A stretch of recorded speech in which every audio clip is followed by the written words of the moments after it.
Hello, my name is Alex Ruiz. Thank you all for coming to my response to the resolution of Rio Hondo will have armed security guards on campus. I'm just going to get right into the points here. So as far as the resolutional analysis goes, I got no problems with the definitions. I think that Rio Hondo as its own campus and not the satellite campuses is fine. And the armed security guards being security guards that have could carry or carry firearms, pistols, from the hours of 9 a.m. to 5 p.m. That's perfectly fine with me. So in response to the harms, we have an increase in homicide, or a perceived increase in homicide rates, um, uh, or a perceived increase in crime, things like that. That's simply just not true. Most active, like I guess most active school shootings happen on either high school campuses or in religious organizations.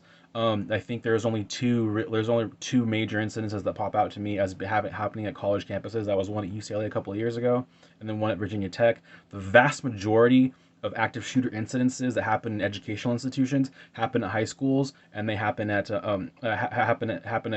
not college related locations, or they happen at religious institutions or public places. So the perception of increased crime doesn't really seem to fit with all this.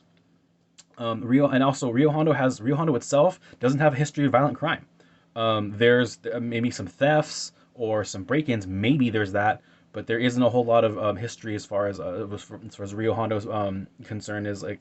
I mean, if it was like a different kind of college, I know that uh, uh, a couple of colleges in the inner city may have problems with that, but not with Rio Hondo. So as far as response to the plan, let's talk about funding. So funding here is armed guards just cost more. Armed guards on average cost about three to four times more per hour because they have to go through special certifications, training, and because of that increase in cost, you're going to have the whatever budget you set aside for your security guards per year for that purpose. You're going to have more cost per guard, which means less guards overall that are going to carry these weapons on campus, and for what kind of violent crime? Like what's really going on at Rio Hondo that demands an increase in that kind of security? Increase in cost per guards is going to mean less guards in general as the pay increases per guard, and less guards is less solvency. I mean, let's just put it that way. If you're paying for this perceived notion of having guards with guns and you've got less of them all around campus, if you've got less monitoring on campus, then for security, then having more guards with gun or having less guards with guns isn't going to really help anything. And then also we have the hours portion, the hours of 9 a.m. to 5 p.m. So now we've got less guards with more pay. It's going to be paid more, and either the budget has to go up for security in general to be paid out, or the budget stays the same, you just hire less. And even if you have those things from 9 a.m. to 5 p.m., it's not like criminals who, if we're going to assume that Rio Hondo has a sudden spike in crime resurgence, criminals are not going to pick 9 to 5 p.m. to do their stuff. You need security there all the time. So that restriction on time frame. Oh, so only students who are going to be there from 9 a.m. to 5 p.m. are going to be safe. Like that doesn't really make much sense either. And what this really brings is a false sense of security. So between the increased costs that it's going to take for guards to be on campus with arms, there's going to be less security guards there, and they're only going to be there for a certain amount of time. That's a false sense of security, and that's not safe for anybody. So let's go back. Let's talk about the solvency.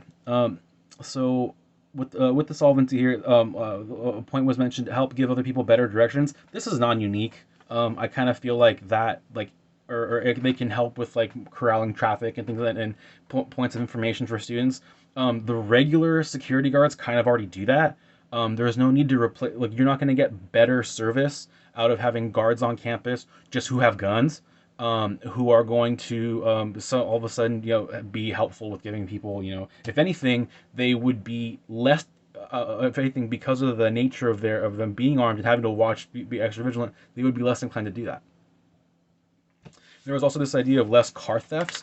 The speaker provided or the pro side provided no inclination of or no statistics on what kind of car thefts there were, what the percentage was. I've been at Rio Hondo for several years now, and I don't really hear about break-ins a whole lot. And even if there are break-ins, you don't respond to car break-ins by shooting the person who's breaking into the car. You call the police or you report it, and break-ins happen after the fact. Like rarely will you come across somebody who's in the middle of breaking into a car, and if they are breaking into a car, the response is not to gun them down. So now we're going to go into the counter plan. My counter plan is to invest in metal detectors and non-lethal weapons for currently existing guard infrastructure. This is going to cover two things. The advantage is it's going to be more economical, right? So advantage one is economic advantage. We're going to have more by investing in the infrastructure. You've got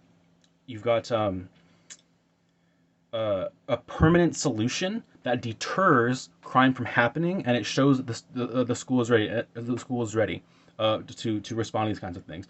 Potential would be attackers are going to see this early warning system, and they're not going to be as inclined to like bring a bring a weapon to school or all that, because metal detectors are going to tip off early kind of stuff and kind of early kind of threats. Advantage two is going to be the deterrence as an early warning system, right? And advantage three is there's no special training needed for these guards. That's all. That's all that I have for my points today. And vote no on the proposition.